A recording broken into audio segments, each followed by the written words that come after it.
आप बताएं तो सही। और उसी नमाज से हम दूर है। आशूर में भी नमाज दूर करते, आशूर में भी नमाज से दूर रहते हैं। आइए अब इस अपनी गुफ्तगू को एंड की तरफ ले जाते हुए आपसे पूछूं, अगर क़यामत के दिन, तवज्जो करना इन जुमलों पर, अगर क़यामत के दिन फहरिस्त बनी जानियों की कि जानी एक साथ खड़े रहे, तवज्जो आप, जानियों की फहरिस्त बनी कि जानी एक साथ खड़े रहेंगे, तो जिस ग्रुप में यजीद होगा उसी ग्रुप में जिना करने वाले भी तो होंगे ना।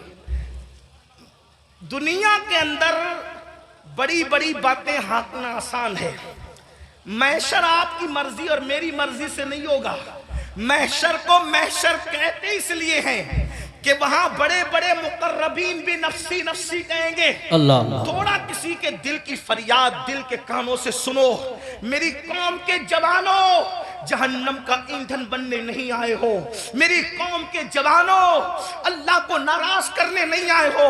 इमाम आली मकाम से जान से ज्यादा मोहब्बत करने वाले मेरे सुन्नियों, आपसे पूछता हूं, थोड़ा गौर करना, ईमान वाले दिल पे हाथ रखकर सोचना। जानियों की फहरिस्त बनेगी कि सारे जानी एक साथ खड़े रहे, तो बताओ जहां यजीद होगा वहां जानी लोग होंगे कि नहीं होंगे? और निगाहों की पाकीज़ा, निगाहों को पाकीज़ा रखने वालों की फहरिस्त बनेगी कि जो निगाहों को नीचा रखते थे, औरतों को पाप की नजर से नहीं देखते थे, जिनकी निगाहों में तकद्दुस था, वो सब एक तरफ खड़े रहे। तो बताओ, अल्लाह अकबर, निगाहों को तहफ्फुज देने वाले इमाम हुसैन के साथ खड़े होंगे और जिना करने वाले यजीद के साथ खड़े होंगे।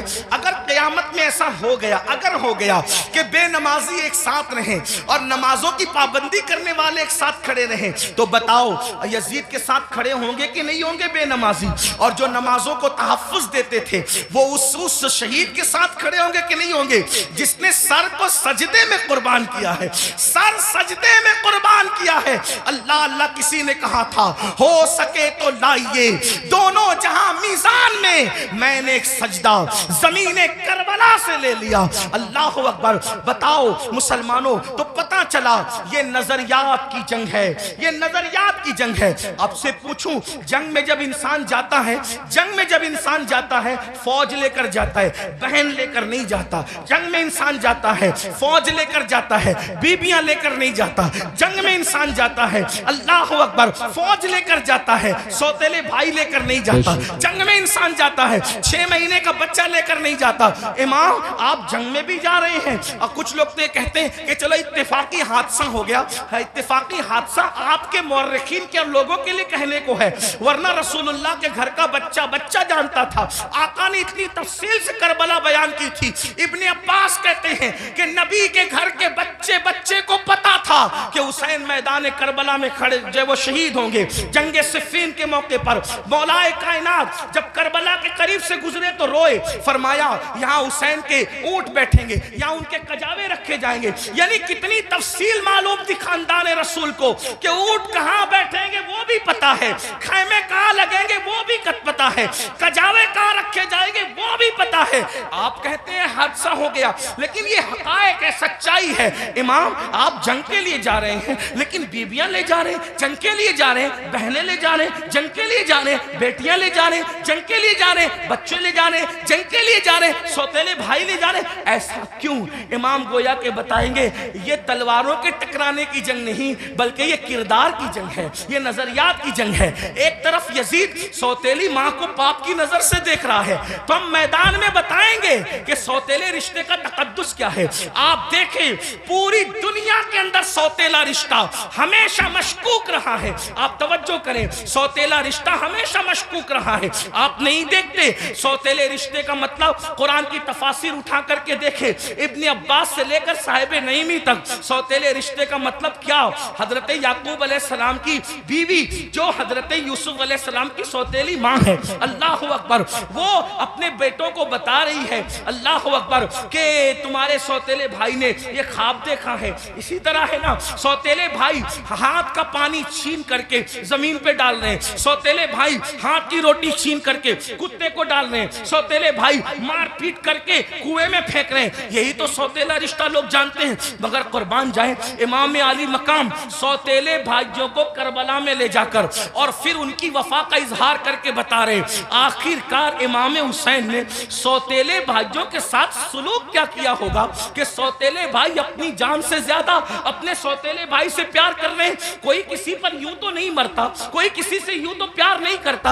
अब आपसे पूछता हूं, हुसैन पाक का सौतेला भाई सबसे ज्यादा मोतबर बावफा है जिसे दुनिया गाजी अब्बास के नाम से जानती है। आपसे पूछता हूं, वफा का दूसरा नाम अगर करबला के बाद हमसे कोई पूछे तो हम हजरत गाजी अब्बास का नाम लिया करते। शिमर ने अल्लाह अकबर रिश्तेदारी की वजह से हजरत अब्बास को अमान लिखी, उनके भाइयों को अमान लिखी। तो हजरत अब्बास ने कहा शिमर तुझ पर भी लानत है और तेरी अमान पर भी लानत है। वल्लाह तूने नबी के शहजादे को अमान नहीं दी, उनको काटना चाहता और हमें बचाना चाहता है। हुसैन के बाद जिंदा रहने को हम पसंद ही नहीं करते। ये एक सौतेले भाई का जज्बा। अब आपसे पूछता हूं, अगर आप करबलाई है, अगर आप हुसैनी है, तो इस मजमे में अपने दिल में सोचो आपके सगे भाई के साथ आपका सलूक क्या है।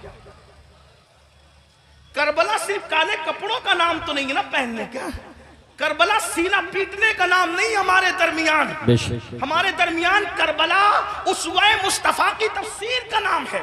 हमारे नजदीक करबला बद्र ओहद के मकसद की तकमील का नाम है। आप समझते क्या है करबला को, लेकिन हमारे अंदर करबला कहाँ है। हमने रस्मी और इसमी करबला को तो देखा, हमने हकीकत करबला को नहीं देखा। बताओ आपका हमारा जज्बा भाई के बारे में क्या है। यही ना, उसका खेत हड़प कर लिया, उसका हिस्सा हजम कर लिया, उस पर केस कर दिया, उसके खिलाफ खड़े हो गए। उसकी बेटी को अच्छे रिश्ते आते तो आपको पसंद नहीं आता, आपको हजम नहीं होता। बताएं तो सही, उसके घर में बेटे ही बेटे पैदा हों तो आपको तकलीफ होती है। ये आपका मामला सगे भाई के लिए, और वहां सौतेले भाई के साथ अंदाज क्या है सरकार गाजी अब्बास के साथ देखें। फिर उसके बाद इमाम अपनी बहन को करबला में लाए। जब इमाम किसी की कोई बात नहीं मानते, तवज्जो करना, जब इमाम किसी की कोई बात नहीं मानते तो सैयदा ज़ैनब खड़ी होकर कहती है भैया ये कर लो, भैया ये कर लो। बहन की कोई बात नहीं टलती। गोया कि हुसैन बता रहे वहां बहन का कोई तकद्दुस नहीं है, और यहां बहन के तकद्दुस का आलम यह है कि बज़ाहिर अगर हजरत इमाम के अपनी फिक्र के खिलाफ बहन बात कर रही है तो इमाम उसको ही मानते नजर आ रहे। किसने नहीं कहा था कि अली असगर को ले जाएं और यजीदियों से कह के पानी पिलाते। इमाम ने सबको मना किया, लेकिन जब बहन आई और बहन ने कहा मेरे लिए चले जाएं, मैं कह रही हूं आप चले जाएं, तो मुअर्रिखीन लिख रहे हैं बहन की बात मानकर इमाम यजीदियों की तरफ जाते हुए नजर आते हैं। हालांकि ये इमाम पाक रज़ी अल्लाह तबारक व तआला की शान है कि यजीदियों के हाथों से उनके शहजादा वाला तबार ने पानी नोश नहीं फरमाया, वो तो शहीद हो गए। लेकिन आपसे पूछता हूं, बहन के बारे में इमाम आली मकाम का हाल ये, बीबियों की मौजूदगी में क़यादत का झंडा खानदान नबूवत का किसी के हाथ में देते हैं, बेटियों की और बीबियों की मौजूदगी में उसको बहन कहते हैं। बताओ इमाम तो बहन से इतना प्यार करते हैं, हमारा और आपका बहनों के साथ क्या ताल्लुक है, हमारा और आपका बहनों के साथ क्या रिश्ता है। आप बताएं मुझे, अगर बहन घर आ जाए 4 बच्चों को लेकर तो भाई और भाभी बात करते हैं, खिलाएंगे कहां से। हैरत की बात यह है, जिस कौम की सोच फिक्रे हुसैन से इस कदर गिर जाए, फिर क्या उस कौम के लिए ना कहा जाए कि वो नाम के लिए तो हुसैनी बनी है लेकिन अफकार के एतबार से वो कहीं ना कहीं यजीदियत का शिकार है। मेरे आका सल्लल्लाहु अलैहि वसल्लम के दीवानों, जानते हैं बहन का मकाम क्या है, बहन का मर्तबा क्या है, और ये अल्लाह के रसूल अलैहिस्सलाम से सीखा। आका अलैहिस्सलाम की कोई हकीकी बहन न थी, लेकिन जब जंगे हुनैन के मौके पर अल्लाहु अकबर, हुनैन के अंदर वाफर मिकदार में, कसीर मिकदार में जो वो गनीमत का माल आया, तो उस वक्त तो एक खातून आई और आने के बाद कहा ए मोहम्मद मैं आपकी बहन हूं, मैं आपकी बहन हूं। हुजूर अलैहिस्सलाम को उस बहन से जुदा हुए तकरीबन कमोबेश आधी सदी बीत चुकी थी। अल्लाह के हबीब अलैहिस्सलाम ने कहा तुम मेरी बहन हो, नाम क्या है? कहा मेरा नाम शैमा है, मैं हलीमा की बेटी हूँ। आका अलैहिस्सलाम ने फरमाया शैमा को तो जानता हूँ, हलीमा को भी जानता हूँ, मेरी वो माँ है, रजाई माँ, लेकिन शैमा तुम मेरी बहन और तुम ही हो, इसकी निशानी तुम्हारे पास क्या है? अल्लाह, क्या निशानी है मुझे बताओ। तो हजरत शैमा कहती है एक बात ऐसी है जो सिर्फ तुम और मैं जानते हैं, तीसरा कोई नहीं जानता हमारे सिवा। का वो कौन सी? तो आका अलैहिस्सलाम से उन्होंने अर्ज किया एक दिन मैं आपको कहीं ले जाना चाहती थी, एक दिन मैं आपको कहीं ले जाना चाहती, आप आना नहीं चाहते थे, मैंने जबरदस्ती की, गोद में छीना। आपने अक्सर ये मंजर देखा होगा घरों में कि बड़ी बहनें भाई को गोद में ले जाना चाहती है, वो नहीं आना चाहता, तो क्या होता है वो जबरदस्ती खींचती है, तानती है, ऐसा करती है। तो शैमा कहती है आप नहीं आना चाहते थे, मैं ले जाना चाहती थी, मैंने जबरदस्ती की, तो आपने मेरे कंधे पर दांत काट लिया था और वो दांत काटने का निशान अब भी मौजूद है। हुजूर अलैहिस्सलाम ने ये सुना तो इतना हंसे अपनी शान के मुताबिक कि हुजूर अलैहिस्सलाम की दाढ़ें नजर आई।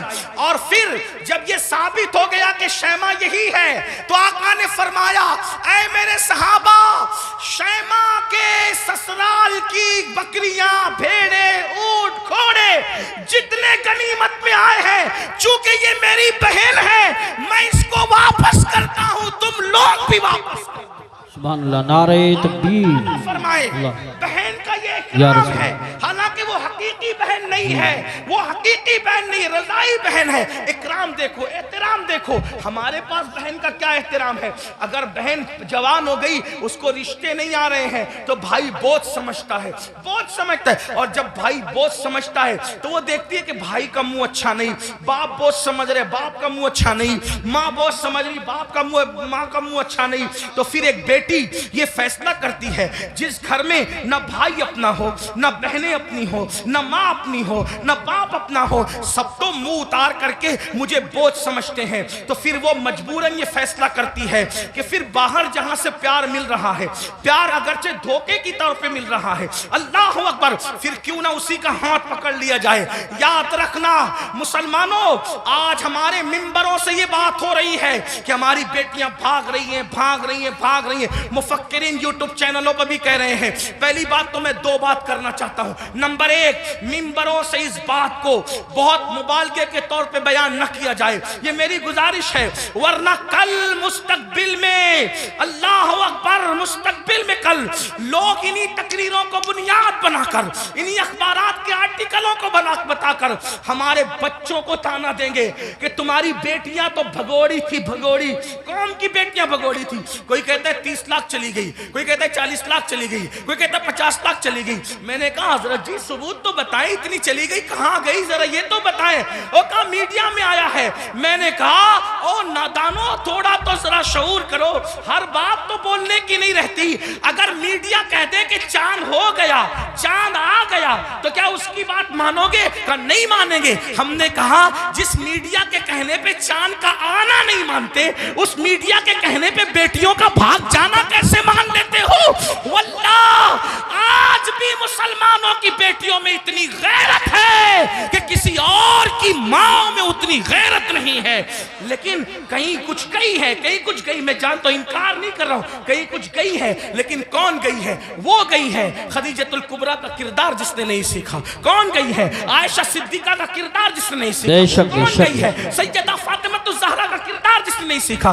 कौन गई है? सैयदा ज़ैनब का किरदार जिसने नहीं सीखा। वो चन गई है। लेकिन याद रखना, हम इतना मुबालगा न करें, इसलिए कि बातें बातें होती है, हकीकतें हकीकतें होती है। अल्लाह अकबर, अपनी बातों को दिलचस्प बनाने के लिए पूरी कौम की आबरू का हम सौदा न करें, थोड़ा सा हमें ख्याल करना होगा। और एक बात कहता हूं, एक बात कहता हूं, लेकिन चले चन गई तो गई, एक बात कहता हूं, बहुत पूरे यकीन से कहता हूं, उलमा मौजूद हैं, मेरे मखदूम भी मौजूद हैं, सादात किराम भी मौजूद हैं। अल्लाह अकबर, जब तक मुसलमान बेटी को जन्नत समझता था, उस वक्त तक हमारी बेटियां घर से कभी नहीं भागी थी। जब से मुसलमान ने बेटी को बोझ समझा है, अब हमारी बेटियां घरों से जा रही है, अगर जा रही है चंद तो बोझ समझा इसलिए जा रही। बेटियों को बोझ न समझो, बेटियां बोझ नहीं है, जन्नत है। बेटियां बोझ नहीं है, जन्नत है। बहनें बोझ नहीं है, जन्नत है। इसलिए उनकी खिदमत करो। क्या लोगों को यह नहीं पता, अल्लाह के सच्चे रसूल सादिक व मसदूक ने फरमाया, बेटी की परवरिश करने वाला और मैं मोहम्मद जन्नत में इतने करीब होंगे जैसे ये 2 उंगलियां करीब है। आपसे पूछता, ये लोग कहते हैं हजरत ऐसा तावीज दी हमेशा बरकत रहे। मैंने कहा बेटी उस तावीज का नाम है क़यामत तक बरकत रहेगी। वो कैसे? का हदीस पाक में आता है, जिस घर में बेटी पैदा होती है उस घर में फरिश्ते आते हैं और उसको चारों तरफ से घेर कर कहते हैं, ऐ कमजोर जान से पैदा होने वाली कमजोर जान, जिसके घर में तू पैदा हुई, हम क़यामत तक अल्लाह के हुक्म से उसकी मदद करते रहे। अब बेटी पैदा हो तो मदद यूं उतर रही है और हमने बेटियों को बहुत समझ लिया। तो इमाम करबला में देखो बेटी से प्यार कितना कर रहे हैं। हजरत सैयदा सुकैना, जिन्हें सकीना भी कहते हैं। अब मैं जो है वो तलफ़ुज़ात के जो है वो भूल भुलैया में आपको घुमाना नहीं चाहता, जो लोग कहते हैं वही कहकर आगे बढ़ना चाहता हूँ। लेकिन बहरहाल हजरत सैयदा सकीना को सीने पे सुला रहे कि नहीं सुला रहे, एक बेटी का मर्तबा। करबला के खैमे में इमाम अपनी बेटी को सीने पे रख रहे हैं। आप अंदाजा तो फरमाए, चचा भतीजी के कहने पर फुरात तक जा रहा है, ये सब क्या है? भाई अपनी बहन के कहने पर, इमाम अली अकबर रज़ी अल्लाह तबारक व तआला अपनी बहन के कहने पर वो सब कुछ करते नजर आ रहे हैं, जिसको देख करके इंसान हैरत व इस्तिजाब में डूब जाता है। करबला ये भाइयों, करबला अब इख्तिताम पे सुन ले जरा सा, करबला रिश्तों की वफा का नाम, करबला रिश्तों को ताज़ीम देने का नाम, करबला मोहब्बतों का नाम, करबला एहतराम का नाम, करबला ताज़ीम का नाम, करबला कुरान के तहफ़्फ़ुज़ का नाम, करबला अकीदे की हिफाजत का नाम, और करबला हदीस के सही मफ़हूम को अमली तफसीर में पेश करने का नाम, करबला कुरान मुक़द्दस के सांचे में ढल जाने का नाम, करबला शराब से नफरत का नाम, करबला ज़िना से नफरत का नाम, करबला जुए से नफरत का नाम, करबला बांसुरी म्यूजिक और मौसीकी के मुकम्मल खातिमे की जोदे मुसलसल का नाम,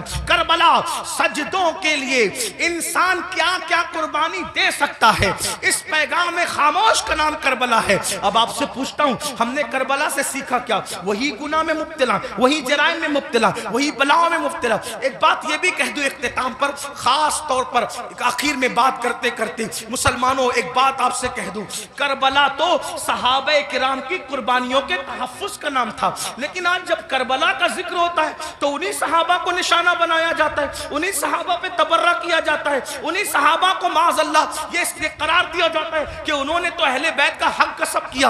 और वो लड़के जो जुमा की नमाज भी 2 रकअत पढ़ के भाग कर आते हैं, ऐसे जैसे स्कूल की छुट्टी होने पर बच्चे भाग जाते हैं, वो सहाबा के किरदार पे बात करते हैं कि वो तो ऐसे थे, वो तो वैसे थे। मैं पूछता हूं, किस मुंह से सहाबा को तान करते हो? किस मुंह से सहाबा की अजमत पर उंगली उठाते हो? 2 रकअत पढ़ने की औकात नहीं है सही से, और उनके लिए उंगली उठा रहे हो जिन्होंने दीन के लिए अपना माल कुर्बान किया। आज मुसलमान कहलाना आसान है, लेकिन अल्लाह अकबर, उस वक्त जब अल्लाह अल्लाह मुसलमान कहलाए जाने पर, मुसलमान बन जाने पर पिटाइयां होती थी, पत्थर मारे जाते थे, कोड़े मारे जाते थे, चाबुक बरसाए जाते थे, भूखा रखा जाता था, सोशल बाइकाट किया जाता था। सहाबा उस वक्त के मुसलमान हैं, उनके ईमान पर ये कौम के लड़के सवाल या निशान खड़ा करेंगे जिनको तहारत के मसाइल तक नहीं पता है। आपसे पूछना चाहता हूं, वो सिद्दीक़ अकबर रज़ी अल्लाह तबारक व तआला अन्हु जिसने वो कुर्बानी दी है कि अल्लाह के रसूल ने फरमाया, जिसने इस्लाम की मदद की है सबके एहसान का बदला अदा किया जा चुका है, सिवाय अबू बकर के एहसान का बदला क़यामत में अल्लाह तबारक व तआला अता फरमाएगा। ऐसे लोगों को गासिब कहा जाता है, ऐसे लोगों को हक तलफ किसका? अहले बैत का। मुझे बताओ मुसलमानों, जरा गौर करो, उस फारूक आजम के बारे में कहा जाता है कि उन्होंने ये किया, ये किया, ये किया। आपसे पूछता हूं, फारूक आजम का किरदार पता है? फारूक आजम का किरदार मालूम है? फारूक आजम के किरदार के बारे में इल्म है? अल्लाह अकबर। आपको वो सफर याद होगा, आप वो सफर जानते होंगे। अल्लाह अकबर कि फारूक आजम मदीने मुनव्वरा से चलते, फारूक आजम मदीने मुनव्वरा से चलते और मदीने से चलते हुए बैतुल मुकद्दस जाते हैं। एक ही ऊँटनी है, अपने जवानों की खास तवज्जो, एक ही ऊँटनी है, गुलाम साथ में जा रहा है। फारूक आजम गुलाम से कहते सवारी एक है, इसलिए हम ये करेंगे, सवारी एक है, ये करेंगे कि थोड़ी देर मैं बैठूंगा, थोड़ी देर आप बैठना, फिर मैं पैदल चलूंगा, फिर तुम बैठोगे, तुम चलोगे, मैं बैठूंगा। आपसे पूछता हूं, बैतुल मकदिस तक गुलाम को इस तरह लेकर के गए कि नहीं लेके गए? आप बताएं। बोलने से पहले तोलो, किसी की भी बात सुन करके बका मत करो। जो फारूक आजम एक गुलाम की हक तलफी न करें, जो फारूक आजम एक गुलाम की हक तलफी न करें, वो फारूक आजम अपनी आकाजादी सैयदा फातिमा ज़हरा की हक तलफी कैसे कर सकते हैं? आप जानते हैं, कभी गौर तो किया होता, कभी सोचा तो होता, जिससे जो सुना वही बकना शुरू कर दिया। मेरे आका अलैहिस्सलाम फरमाते हैं, मेरे असहाब को बुरा मत कहो, मेरे सहाबा को बुरा मत कहो। और इसी करबला की बात करते हुए सहाबा पे तबर्रा किया जाए, मुसलमानों क्या मुंह लेकर के उठोगे? जानते हैं, शिफा शरीफ में काजी अयाज रहमतुल्लाहि ताला अलैह लिखते हैं कि एक शख्स मर रहा था, उसको मौत आ रही थी, मरते वक्त उसकी जबान पे कलेमा नहीं आ रहा था। अल्लाह अकबर, उसकी जबान पे कलेमा नहीं आ रहा था। उससे पूछा गया कि तू कलेमा क्यों नहीं पढ़ पा रहा है? उसने कहा कि मैं अबू बकर और उमर के गुस्ताखों के साथ बैठा करता था। वो गुस्ताख नहीं था, बल्कि गुस्ताखाने शैखैन के साथ बैठता था।